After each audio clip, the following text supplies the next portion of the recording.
사무엘상 21장에서 봉독해 드리겠습니다. 10절로 15절의 말씀까지입니다.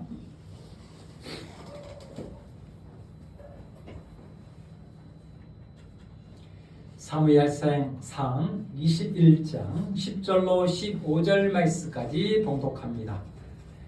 그날에 다윗이 사울을 두려워하여 일어나 도망하여 가드왕 아기스에게로 가니 아기스의 신하들이 아기스에게 말하되 이는 그 땅의 왕 다윗이 아니니까 무리가 춤추며 이 사람의 일을 노래하여 이르되 사울이 죽인 자는 천천히요 다윗은 만만이로다 하니 하지 아니하였나이까 한지라 다윗이 이 말을 그의 마음에 두고 가드왕 아기스를 심히 두려워하여 그들 앞에서 그의 행동을 변하여 미친 채하고 대문짝에 그적거리며 침을 수염에 흘리매 아기스가 그의 신하에게 이르되 너희도 보거니와 이 사람이 미치광이로다 어찌하여 그를 내게로 데려왔느냐 내게 미치광이가 부족하여서 너희가 이 자를 데려다가 내 앞에 미친 짓을 하게 하느냐 이 자가 어찌 내 집에 들어오겠느냐 하니라. 아멘. 하나님 감사합니다. 하나님 귀한 말씀을 함께 나눠보자 합니다. 오늘도 이 말씀을 통해서 고난을 넘어 은혜 가운데서는 다윗과 같이 우리의 삶에도 하나님의 은혜가 임하고 또한 하나님의 영광을 누리며 살아가는 우리 모두가 될 수 있도록 도와주시옵소서. 감사와 찬송을 돌려드리며 살아계신 예수님의 이름으로 간절히 기도하옵나이다. 아멘.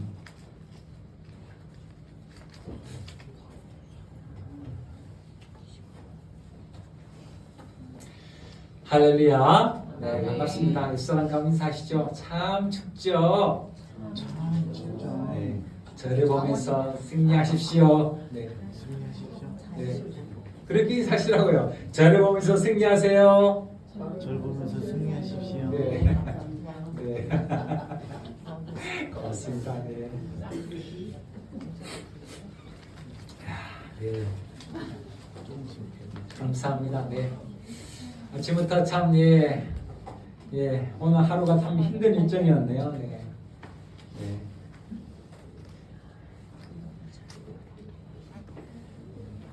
아침 우리 교회 문이 안 열려가지고 참 고생이 많았습니다. 네. 네, 저는 오늘 이 친교실에서 예배를 드리고 오후 예배는 집에 가라고 해야겠구나. 예. 네. 밥도 지금 다 준비를 해놨을 텐데 어떻게 전화해가지고 지금 오늘 다들 집으로 가서 온라인 예배 드려야 되나 그렇게까지 하다가 김영희 입사님이 도와주시고 해가지고 막판에 진짜 기적적으로 교회 문이 열리는 상황이 일어났습니다. 문고리 잡고 이 문 열어달라고 해라고 하나님 앞에 제가 얼마나 지금 간절히 외쳤겠어요. 그 보조 배터리 말도 되는 거 있잖아요. 이렇게 되는 거. 여기 편의점 가가지고 사다가 했는데 안 되는 거야. 그래가지고 이게 혹시 또 배터리가 없는 거 해가지고 또 사고 두 개 사와가지고 안 열려요. 안 열려. 네. 제가 이게 분명히 와가지고 예배 준비 다 해놓고 저부터 다 올려놓고 다 했는데 이게 오늘 안 열려버리니까 제가 얼마나 당황했겠어요. 1시간 반도 넘게 지금 제가 밖에서 그냥 한이라고 가지고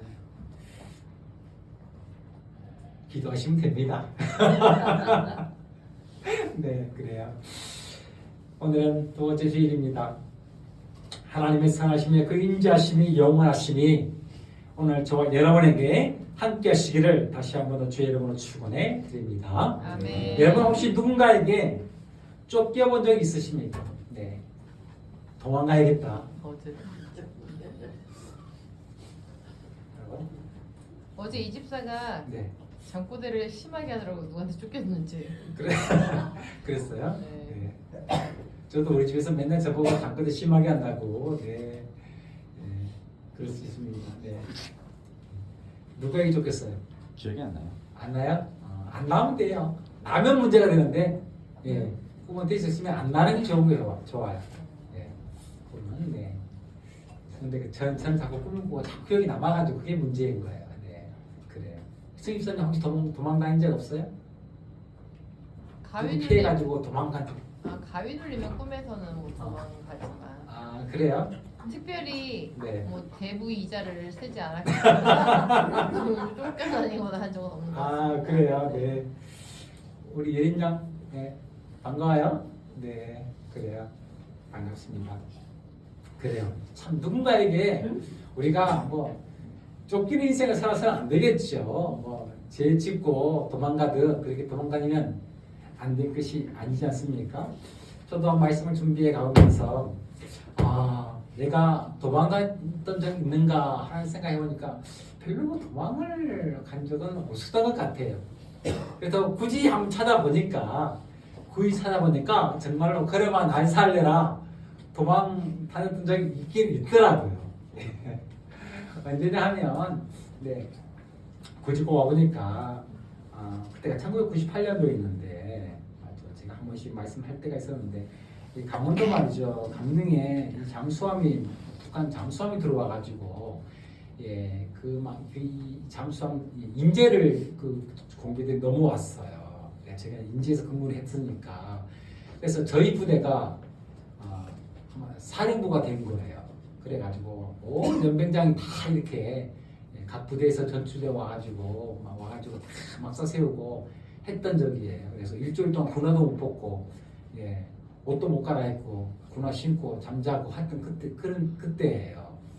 그때 막 경계 근무를 나가는데 너무 무서워가지고 이 애들이 보통 애들이 아니잖아. 우리 같은 이 병사는 그 말 그대로 그냥 한 줌에 이게 나가 떨어질 사람들이잖아요. 그래가지고 무서워가지고 한마디로 서대별 근무를 나가는데 그래가지고 겁이 나가지고 근데 이제 여러분 잘 모르겠습니다만은 그때 상황이 어떤 상황이었냐면 일단 바사락만 났다 하면 총 쏘는 시기였어요. 그러니까 실탄도 다 지급돼가지고 근데 어떻게 해요? 총 쏠 때 겨누고 안 쏘잖아요. 무서워가지고 어떻게 이거 뭘 걸리는 거 겨누고 쏘겠어요. 머리 올려놓고 이렇게 했죠. 그래가지고 아군끼리 싸가지고 막 아군 이 허벅지 관통하고 막 그랬거든요. 밖으로 잘 안 나왔습니다만 상황이 진짜 그때 그랬어요. 그래가지고 그때 한 번 이제 경기를 나갔는데 갑자기 상황이 마주치게 된 거예요. 물론 공비는 아니었어요. 우리 아군끼리 싸가지고 진짜 우리 막 날 살려라 하고 가지고 뒤도 안 돌아보고 도망갔던 적이 있어요. 그래가지고 한 병사는 총 잊어버려가지고 그 다음날 엄청나게 혼나고 상황인지라 영차는 안 갔어요. 그래가지고 계속 올라가가지고 총 그대로 있더라고요. 무정비에서까지 갔을 텐데 그대로 이렇게 참 우리는 도망다니면 안 되겠지만 이처럼 도망을 다녀본 때가 있습니다. 뭐 일진들 행님들 피해가지고 뒤로 살겨상 해가지고 도망갈 때가 뭐 있었지요. 이제 고등학교 때도 말이죠. 기숙사에 살았는데도 그 형님들 마주치지 않으려고 슬금슬금 뒤로 학교 뒤로 앞길을 못 다니고 뒤로 도망다닐 때도 있었어요. 그 행님들 꼭 만나면 삐는 안 뜯었는데 사람을 그렇게 하더라고요. 그래가지고 그 뒤쪽으로 해가지고 몰래 하는 것도 있습니다. 이렇게 우리는 인생을 보게 되면 사실 뭐 도망 아닌 도망을 갈 때도 있었고 사람을 피하고 다닐 때도 있었지요. 도망하면 좀 어려운데 사람을 피한다 하면 우리의 삶에는 아마도 여러분의 삶도 있었을 것이라 생각되어지게 됩니다. 2월은 고난을 넘어 은혜라는 주제로 말씀을 나누고 있는데요.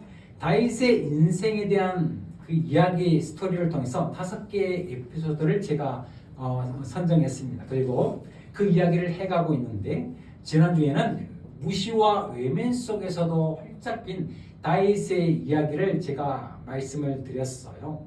오늘은 도망자의 좀 다윗의 이야기를 해보려고 합니다. 오늘 본문에 앞서 19장부터 27장까지의 이 아주 긴 시간, 긴 성경을 할애해가지고 어떤 이야기를 쓰고 있냐면 다윗은 도망하고 있다라는 이야기를 쓰고 있어요. 그러니까 이 총 9장의 이야기를 통해서 하는 주제가 뭐냐면 매 주제가 도망자, 도망하였다, 피하였다라는 이야기가 계속해서 나옵니다. 그래서 19장 1절에 오면 도망의 첫 스타트가 뭐냐면 사울이 그의 아들 요나단과 그의 모든 신하에게 다윗을 어떻게 했냐면 죽이라 하라고 명령을 내려요. 그래서 다윗을 일단은 불러놓고 사울이 제일 먼저 시범을 보입니다. 어떻게? 창을 던지죠. 다행히도 어떻게 해요? 다행히도 빗나가게 돼요. 사울이 잘못한 데가 더 빗나간 게 아니고 다윗이 살짝 피해가지고 그 창이 빗나간 거예요. 사울이 어떤 사람인지 아시죠, 여러분? 장군 중에 장수고 장군이고 기골도 아주 좋고 아주 칼을 잘 쓰고 창을 잘 던지는 사람이었어요. 그래서 어떻게 되느냐? 다윗이 그걸 보고 이렇게 말해요. 다윗이 그 밤에 도망하였다라고 말해요, 성경. 네? 아, 사울 쫄보 아니에요? 사울이요? 골리앗한테 도망갔잖아요. 언제 도망갔다고? 댐지도 그거는 그때지. 그때 쫄보잖아. 그거지. 골리앗 앞에서야 도망간 거지. 다윗 앞에서 지금 다윗은 어떤 사람인데요? 소년이에요, 소년. 그가 지금 사울이 어떻게 도망갈 수가 없는 거죠. 그리고 이건 왕궁, 내 왕궁이잖아. 내 신하들, 내 병사들인데 도망갈 이유가 뭐가 있어요? 그렇게 다윗은 도망을 치기 시작합니다. 그렇게 길보아 사울의 궁에서 도망해서 어디로 갔냐면 다윗은 나요스로 도망을 가고 또 거기서 노브로 아히멜렉 제사장에게로 도망을 가요. 이때 아히멜렉이 다윗을 도와줬다는 이유를 들여가지고 사울이 어떻게 해요? 제사장 85명을 도륙을 합니다. 제사장 싹쓸이. 누가? 사울이. 그렇게 해서 다시 도망가죠. 그리고 가드로 도망가서 블레셋 왕 아기스에게로 도망가요. 오늘 본문의 이야기예요. 그 다음에 어디로 가느냐? 아둘람 굴로 도망을 갔다가 거기서 미스벤으로 도망을 가고 거기서 유다 광야로 도망을 가고 그 다음에 남부 계영장 그일랄로 도망을 가고 또 거기서 또 십광야로 도망을 가고 마음 광야로 도망가고 엔게디 골짜기로 도망을 가고 바람 광야로 도망을 가고 십광야로 도망을 가고 그리고 가드와 시글락으로 도망을 갔다가 마지막으로 다시금 블레셋에 가서 1년 4개월 동안 망명생활을 하게 됩니다. 몇 번 도망갔냐면 성경에 기록된 것만 15번을 옮겨서 도망을 가게 됩니다. 그 이야기가 19장부터 27장의 얘기예요. 이처럼 다윗은 무려 15번이나 거쳐서 이 도망자의 신세를 지금 가지고 있게 되는 거예요. 사울도 끈질깁니다. 끝까지 다윗을 쫓습니다. 이를 어떻게 할 때까지? 죽일 때까지. 다윗을 죽을 때까지. 오늘 본문에 뭐라고 말하고 이 블레셋 왕 가드의 신하들이 다윗을 뭐라고 하냐면 그가 왕이었다라고 말해요. 근데 다윗은 왕이었던 적이 없어요. 사울이 이스라엘의 왕이고 다윗은 기름 부음을 받은 자의 모습이었어요. 그런데 이미 그가 블레셋을 또한 골리앗을 이겼기 때문에 그를 이스라엘의 왕으로서 이 블레셋이 지금 인정하고 있는 것을 바라보게 됩니다. 오늘 이 정도의 예정만 우리가 나열을 해도 정말로 다윗은 피곤합니다. 힘듦이 정말 느껴집니다. 도망치고 쫓기고 또 도망치고 쫓기고. 만약 여러분의 인생이 있어서 이렇게 도망하는 자의 삶을 살아간다면 얼마나 여러분 피곤하시겠어요? 24. 네. 이렇게 도망 다니면 어때요? 한 15번 정도 도망 다니는 거예요. 15번 사실은. 그가 15소년에서 막 39살 반년까지. 한번 생각해 보세요. 어떨 것 같아요, 인생이? 고달프겠죠. 고달프겠죠. 힘들겠죠. 그러면 우리 24는 어떤 생각 들겠어요? 에이 못 살겠다. 에이 못 살겠다. 그런 생각, 이런 생각 들겠죠. 아니 하나님이 나에게 기름을 부었고 나를 선택했다고 했는데 하나님은 왜 나에게 이런 고난을 주실까? 어려움 주실까? 하는 생각 안 드시겠어요? 들리죠? 들겠지요. 더욱이 하죠. 괜찮아요. 아마도 다윗의 인생에서 어쩌면 오늘 본문의 이야기는요, 가장 치욕적이고 가장 고통스럽고 정말로 자기 인생에서 정말 싹 씻고 싶은 그런 인생의 모습이었는데 박제가 돼버렸네. 성경에 기록돼가지고. 정말로 다윗의 인생에서 가장 수치스러운 순간, 정말로 피하고 싶은 순간, 다윗의 인생에서요 가장 안 좋은 시간을 딱 지우고 싶다는 다윗은 아마 이 오늘 본문을 꼽을 거예요. 그가 바세바를 범하고 우리아를 죽였던 그 순간보다도 이 본문의 이야기를 더 정말로 지우고 싶었을 것입니다. 왜 그러냐의 그 이야기를 오늘 여러분에게 해드리려고 그래요. 오늘 그는 본문에 보니까 가드와 아기스에게 갔다라고 본문은 말하고 있습니다. 여러분, 이 가드가 어떤 나라냐면 블레셋의 한 지방이에요. 그러니까 가드는 어떤 나라냐면 블레셋의 나라예요. 그 왕이 누구라고요? 아기스였다고요. 그래, 아기스에게 다윗이 지금 피신을 한 겁니다. 사울이 피해가지고요. 그러니까 11절에 보니까 아기스의 신하들이 어떻게 했냐면 너무 어떻게 기분이 좋은 거예요. 왜 좋았을까요? 왜 좋았어요? 다윗이 왔으니까. 다윗이 왔어. 뭐 다윗을 왕님도 표현한 게 있습니다만, 왜냐하면 얼마 전까지 이 다윗이 어떤 사람이었어요? 이 블레셋에게는 정말로 오금이 저리는 그런 사람이었단 말이에요. 왜요? 얼마 전에 누구를 어떻게 했어요? 그래요. 골리앗을 한 방에 나갔다 드렸잖아요. 그러니까 그런 지금 다윗이 오늘 블레셋에 오니까 한마디로 말하면 날 팔아달라고 말하니까 블레셋은 앉아가지고 골리앗을 이긴 그런 장수를 지금 우리의 사람으로 좀 맞아들일 수 있는 상황이 벌어지게 된 거예요. 그러니까 오늘 이 아기스 왕의 신하들, 블레셋 신하들이 지금 춤을 추면서 아주 너무너무 행복하고 즐거운 거예요. 그런데 오늘 아기스 왕이 가만히 보니까 꼭 즐거운 것만 같지는 않네. 꼭 기분이 좋은 것 같지는 않네. 왜요?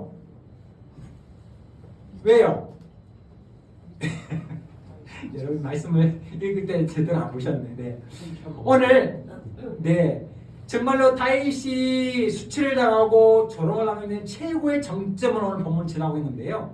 12절부터 이제 이야기가 나오는데 다윗은 천천, 사울은 천천, 다윗은 만만이라고 막 신하들이 띄웁니다. 그런데 오히려 그것이 다윗에게는 죽을 맛이에요.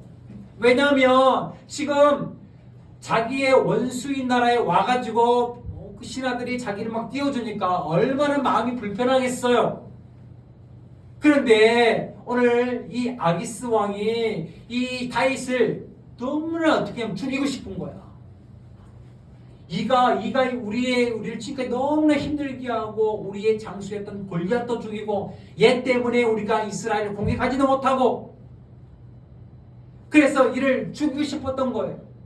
오늘 이것은 내 왕궁이고 내 병사들이 있고 나의 나라야. 아무리 다윗이 능sun단했다 할지라도 싸움을 잘한다 할지라도 이곳에서 살아나갈 수 있는 방법은 없어. 그러니까 너무 다윗을 죽이고 싶은 거야. 근데 다윗가 그때 기친을 발휘합니다. 어떻게 했어요? 어떻게 미친 척 했는데요?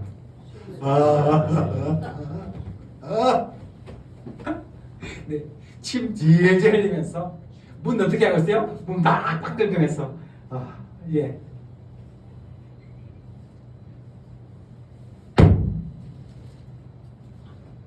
요셉서는 이렇게 기록하고 있습니다.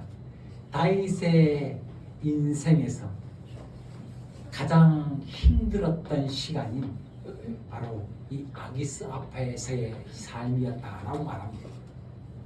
다윗의 인생에서 아까 제가 말씀드렸죠. 가장 피하고 싶었던 때가 언제냐, 지워버리고 싶을 때가 언제냐 하면 바로 이 아기스 왕 앞에서 어떤 채? 미친 채. 여러분 살고자 미친 척 해본 적 있으세요? 없으시죠? 없으시죠? 있어요? 없어요. 없죠? 아마도 이런 사람은 없을 겁니다. 우리가 이 세상 살아가면서 내가 살기 위해서 사람이 내가 미친 척 하다든지 또 아니면 미친 모습을 한다든지, 아니면 침 질질 흘리고 있다든지, 아니면 문 박박박 손으로 긁으면서 있다든지, 옷도 한 100개 꽂고 말이죠. 뱅글뱅글 돈다든지, 그런 삶을 살아가는 일은 사실 우리 삶이 별로 없어요. 아예 없을 겁니다. 정말로 그런 사람이 아닌 이상. 그런데 오늘 다윗은 그들 앞에서 그의 행동을 변하여 미친 체하고 대문짝에 그적거리며 침을 수염에 흘렸다라고 성경은 말씀하고 있습니다. 얼마 전에 골리앗을 이겼던, 넘어뜨렸던 다윗이 오늘 사람들 앞에서 미친 자의 모습으로 침을 흘리면서 문을 긁고요, 수염을 흘리는, 침을 흘리는 그런 자의 모습으로 오늘 살고 있는 것입니다. 그렇게 제가 볼 때 다윗의 인생에서 가장 지역적이고 수치스러운 장면이 오늘의 본문의 모습이 아닐까 하는 생각을 해보게 됩니다.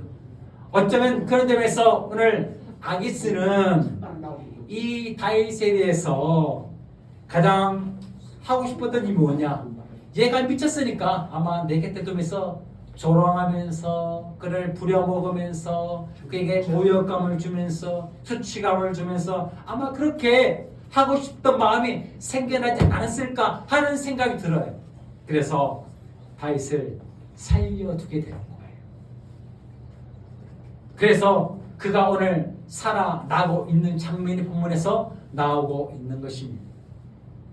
사랑하는 우리 축제교회 가족 여러분, 혹시 여러분은 여러분의 급박한 상황으로 인해서 정말로 여러분의 정신을 놓거나 아니면 미친 척 한 순간들로 우리가 어떤 위기를 모면한 적이 있으십니까?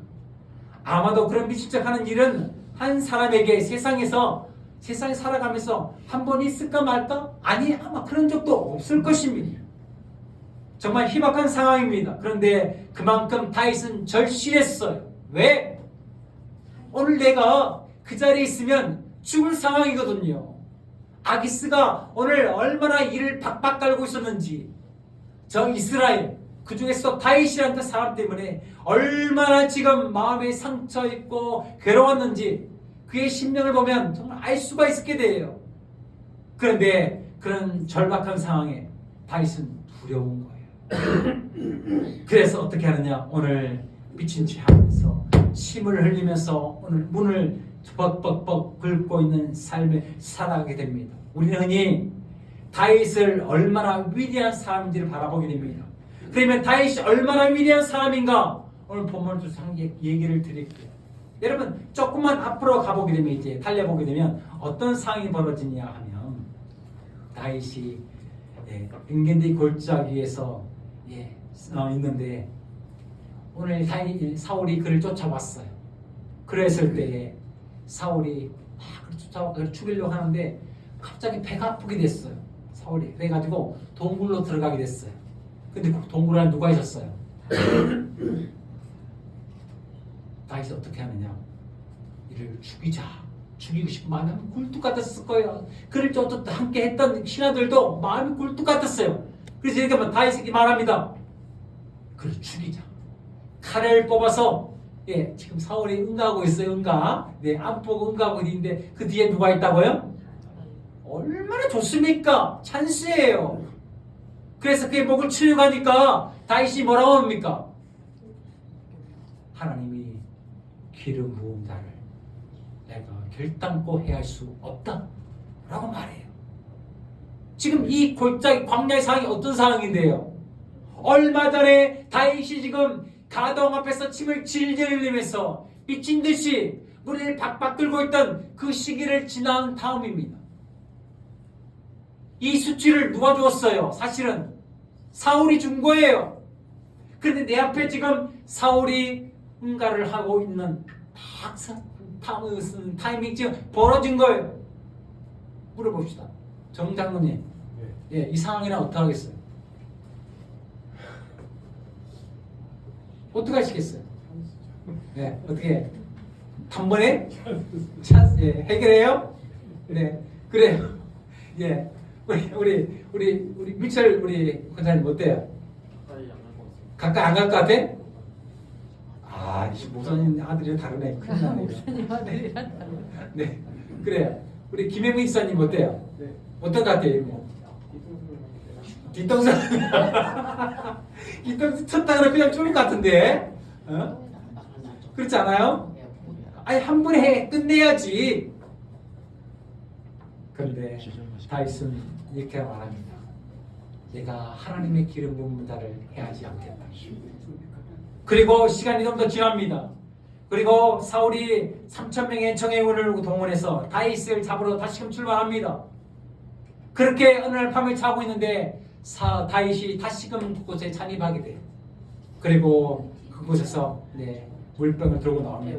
그를 죽일 수 있었는데 다윗은 다시 그를 죽이지 않아요. 그의 옷자락만 살짝 베고 나오게 됩니다. 두 번째 그를 죽일 수 있는 찬스예요. 그런데 이 광야와 이 광야 사이는 무려 4번에 걸쳐서 도망자의 관계, 즉 장소가 변하는 과정이 있습니다. 그러니까 오늘 다윗의 삶을 본다면 그가 지금 엄청난 수치를 당하고 모욕을 당하고 삐친 채 살아갔던 그의 삶의 모습에서 한참을 지나와서 여전히 계속해서 도망자의 삶을 살고 있습니다. 근데 그 앞에 2번에 걸쳐서 그를 죽일 수 있는 절호의 찬스가 그 앞에 주어지고 있는 거예요. 그런데 다윗은 어떻게 합니까? 그를 죽이지 않습니다. 오히려 그는 그를 배려합니다. 사랑하는 성도 여러분, 우리는 하나님 앞에서 살아갑니다. 믿음을 갖고 살아갑니다. 때로는 우리도 삶을 살아가면서 어려움을 당할 때가 있습니다. 고난스러운 순간이 찾아올 때가 있습니다. 중요한 것은 그때, 즉 고난이 찾아올 때에 우리의 삶과 우리의 중심이 어떻게 하나님 앞에 서 있느냐. 오늘 다윗은 인생에서 가장 수치스럽고 지워버리고 싶은 장면을 지나고 있습니다. 미친 척, 미치광이의 모습으로 서 있는 거예요. 그런데 하나님은 그를 선택합니다. 그를 이끌어 가십니다. 미친 척 했으라도 그를 살리십니다. 그렇게 광야의 과정을 통행가 하면서 하나님은 그를 더욱더 단단하게 만들어 가시는 거예요. 정말로 지워버리고 싶고 정말로 어떻게 쓰면 할 수만 있다면 그곳에서 탈출하고 싶은 마음이 간절했겠지만 다윗은 그렇게 미치광이의 모습으로 오늘 가드왕 아기스 앞에서 그렇게 살아가고 그 어려움을 수치를 견뎌내고 있는 것입니다. 우리는 흔히 도망자라고 하면 우리가 위에서 살펴본 것 같이 캥기는 것이 있거나 죄가 있거나 떳떳하지 못하였기 때문에 도망을 가지 않은 것인가 하는 생각을 해볼 때가 있습니다.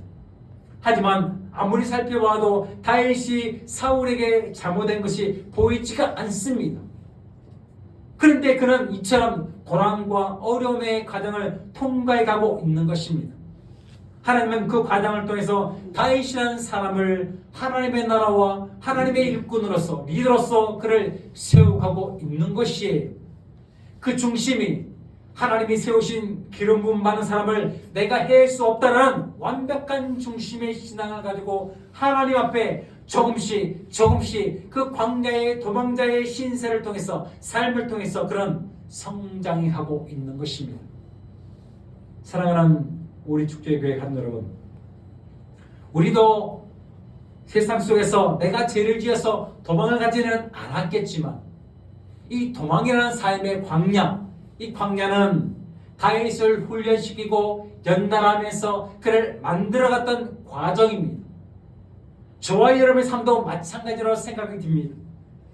우리도 영적으로 오게 되면 때로는 마귀에 피해서 도망가기도 하고 죄에 피해서 다람질하기도 합니다.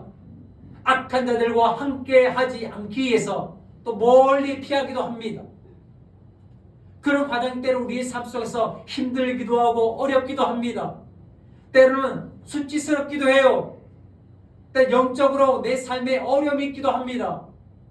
하지만 그럴 때마다 우리는 이 다윗과 같이 때로는 그 과정을 피해가기 위해서 힘든 수치스러운 과정을 통과해 가기도 하지만 그런 과정을 통해서 하나님은 우리를 만들어 가시는 것입니다. 우리를 준비해 가시는 것이에요. 하나님이 쓰실 만한 그런 믿음의 그릇이 완전히 만들어질 때까지 하나님은 우리를 이끌고 우리를 만들며 우리를 준비해 가시게 되는 것입니다. 아멘. 사랑하는 우리 축제 교회 가족 여러분, 여러분의 삶에 있어서 이 다윗과 같이 도망자와 같이 그 과정이 힘들고 어렵다고 해서 여러분 포기하지 않기를 축원해 드립니다. 하나님은 여러분을 광야로 인도하시는 것은 도망자와 같이 날마다 피하고 도망고 쫓기고 하는 그런 과정을 통해서 여러분을 하나님이 쓰시고자 하는 아름다운 그릇들로 만들어지기를 원하시기 때문이에요. 고린도서에 보게 되면 이런 말씀이 있습니다. 너의 그릇이 만들어질 때, 즉 너의 그릇이 질그릇인지 은그릇인지 금그릇이 그에 따라서 그 안에 담겨지는 내용물도 달라지게 되는 것이에요. 여러분의 그릇이 질그릇같이 잘 깨어져 버린 그릇이라면 여러분 그 안에다가 귀한 것을 넣겠습니까? 소중한 것을 담아 놓으시겠어요? 새 포도주는 새 부대에 넣는 법입니다. 여러분이 새 부대가 될 때까지 은그릇 큰 그릇이 될 때까지 하나님은 광야라는 과정을 통해서 때론 여러분에게 수치감이라는 고통과 고난을 줄 때도 있겠지만 그 과정을 통해서 하나님은 여러분을 아름답게 만들어 가시고 하나님께서 축복해 주시게 되는 것입니다. 우리는 그 과정을 통해서 하나님 앞에 날마다 만들어가는 영적 광야와 영적 학교를 지나가게 되는 것입니다. 사랑하는 여러분, 말씀을 마치겠습니다. 광야는 우리에게 배움의 과정이라고 할 수 있습니다. 우리가 하나님 앞에서 때로는 믿음을 갖고 살아가면서 세상 사람들에게 조롱을 받기도 합니다. 모욕을 받기도 합니다. 수치감을 받기도 합니다. 저도 그런 적이 있습니다. 누군가 저에게 말하더라고요. 예수 믿으면 복도 많이 받고 잘 되고 너희에게도 복 형통하고 해야 될 텐데 왜 그렇지 못하느냐라고 저에게 말하더라고요. 저는 그것이 저에게 수치감처럼 저의 모욕감을 주는 것처럼 느껴졌습니다. 그래서 하나님께 이렇게 기도했습니다. 하나님, 왜 저희가 이런 말을 듣게 하십니까? 저를 축복해 주십시오. 하나님, 왜 저에게 이런 어려움을 주십니까? 제가 이런 말 듣지 않게 해주십시오. 하나님께 기도했습니다.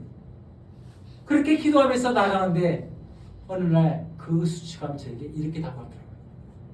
하나님이 나에게 주시는 은혜인들, 상급인들, 좋은 곳에서 아름다운 곳에서 더 쉽게 대편하게 할 수 있지만 오늘 그 광야와 같은 길을 걷는 호벌판과 같은 그 힘듦의 길을 걷는 그것이 오히려 너에게 주는 은혜다, 상급이다, 축복이다 라는 말을 저에게 주시는 거예요. 그러니 그 다음부터는 때로는 그런 말을 들어도 그런 상황이 앞에 펼쳐져도 오히려 그 길을 기쁨으로, 감사함으로, 즐거움으로 걸어갈 수 있게 되더라고요. 사랑하는 우리 교회 간 여러분, 여러분의 삶도 마찬가지입니다. 예수 믿으면서 때로는 내 삶이, 내 가정이, 내 신세가 왜 이렇게 안 풀리지? 왜 이렇게 어려움이 있지? 왜 이렇게 고난만 찾아오는 거야? 라고 생각이 들 때도 있을 것입니다. 그것이 여러분의 광야임을 믿으시길 바랍니다. 아멘. 하지만 광야는 곧 통과하게 됩니다. 이스라엘에게 그것이 아무리 길었다 할지라도 40년이었고 세리완에게 그것이 30년이었습니다. 또 나에게는 그것이 몇 년일지는 모르겠지만 어쨌든 분명한 것은 그 끝이 우리에게 다가온다라는 것입니다.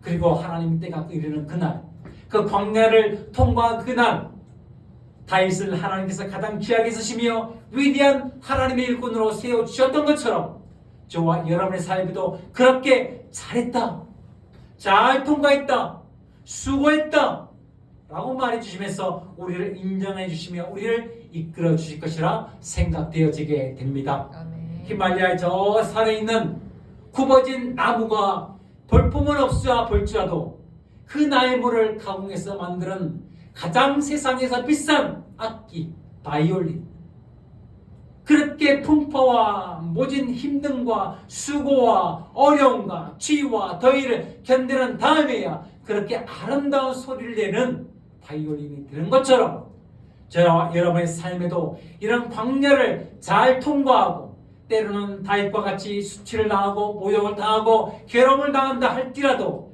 그 과정을 잘 통과해 나가면 하나님께서는 저와 여러분을 가장 세상에서 아름다운 도구로 사용하시게 될 것입니다. 아멘. 그 은혜가 저와 여러분의 삶에 함께 있어지기를 간절히 주의 이름으로 축원해 드립니다. 아멘. 하나님 감사합니다. 우리의 삶은 다윗과 같이 광야를 통과해 가며 날마다 도망하며 또 도망하고 그 도망자의 신세를 사는 것처럼 참으로 힘이 들 때가 있습니다. 내가 뭔가를 잘못한 것 같지도 않는데 예수를 믿는다는 그 이유만으로 또 교회를 다닌다는 그 이유만으로 우리는 때로는 어려움을 당하기도 하고 때로는 수치를 당하기도 합니다. 이 과정을 잘 이겨내게 도와주시고 잘 통과해 나갔을 때에 하나님의 때가 이르면 우리를 하나님의 귀한 도구로 사용해 주실 것을 믿습니다. 우리는 그 약속을 믿고 오늘도 그 과정을 잘 통과해가는 모두가 되시도록 도와주시옵소서. 감사드리며 예수님 이름으로 기도합니다. 아멘. 찬송